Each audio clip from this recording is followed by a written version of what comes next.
हथौड़ा और चाबी की कहानी। शहर की पुरानी बस्ती में ताले की एक दुकान थी। उस दुकान में ढेर सारे ताले चाबी थे। लोग ताले खरीदने वहां आते।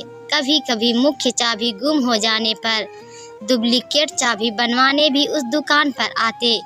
उसी दुकान में कोने में एक मजबूत हथौड़ा भी पड़ा हुआ था जो ताला तोड़ने के काम आता था, लेकिन उसका प्रयोग कभी कभार ही होता था।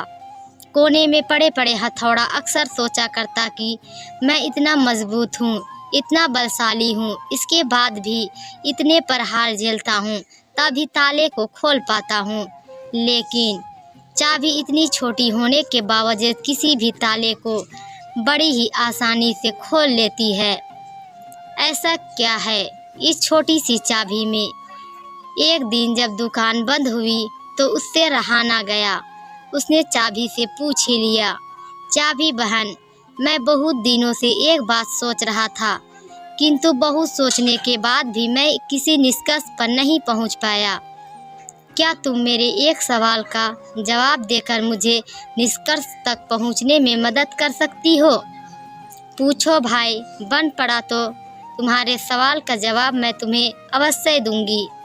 चाबी नम्रता से बोली, बहन, तुम में ऐसी क्या खास बात है कि तुम इतनी छोटी होने पर भी हर प्रकार के ताले, चाहे वह कितना मजबूत और जिद्दी क्यों ना हो, बड़ी आसानी से खोल लेती हो, जबकि मैं तुमसे बहुत बड़ा, बलशाली और शक्तिशाली होने के बावजूद ऐसा नहीं कर पाता। मुझ में ताला खोलने में बहुत मेहनत लगती है और कई बार प्रयास करने के बाद ही ताला टूटता है।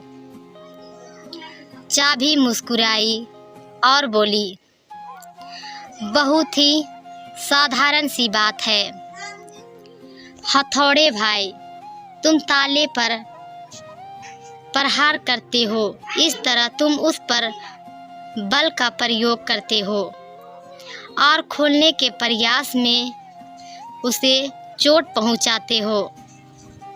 ऐसे में ताला खुलता नहीं बल्कि टूट जाता है, जबकि मैं बिना बल का प्रयोग किए और ताले को चोट पहुंचाए बगैर उसके अंतर्मन में उतर जाती हूँ।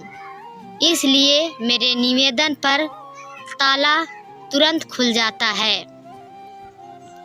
सीख। जीवन में कई बार ऐसी परिस्थितियाँ आती है जब हमारे सामने हथौड़ा या चाबी बनने का विकल्प होता है। किसी का दिल जीतना है तो उसे हथौड़ा बनकर जोर जबरदस्ती से नहीं जीता जा सकता, बल्कि चाबी की तरह उसके दिल में उतरकर जीता जाता है। इसी प्रकार किसी से कोई काम करवाना है तो डरा धमकाकर और जबरदस्ती दबाव डालकर भी काम करवाया जा सकता है, लेकिन ऐसे में कार्य के प्रति उत्साह और समर्पण भावना नगण्य रहेगी। यदि किसी के दिल में कार्य के प्रति समर्पण भावना जागृत कर उसे उत्साहित कर कार्य करवाया जाए तो कार्य मन लगाकर और समर्पण से किया जाएगा और ऐसे में कार्य बेहतर होगा और परिणाम भी बेहतर प्राप्त होगा। तो आज की ये पूरी कहानी सुन के कैसी लगी कमेंट करके ज़रूर बताइएगा और वीडियो को लाइक, शेयर और कमेंट कीजिएगा। तो चलिए फिर मिलूँगी। बाय बाय दोस्तों।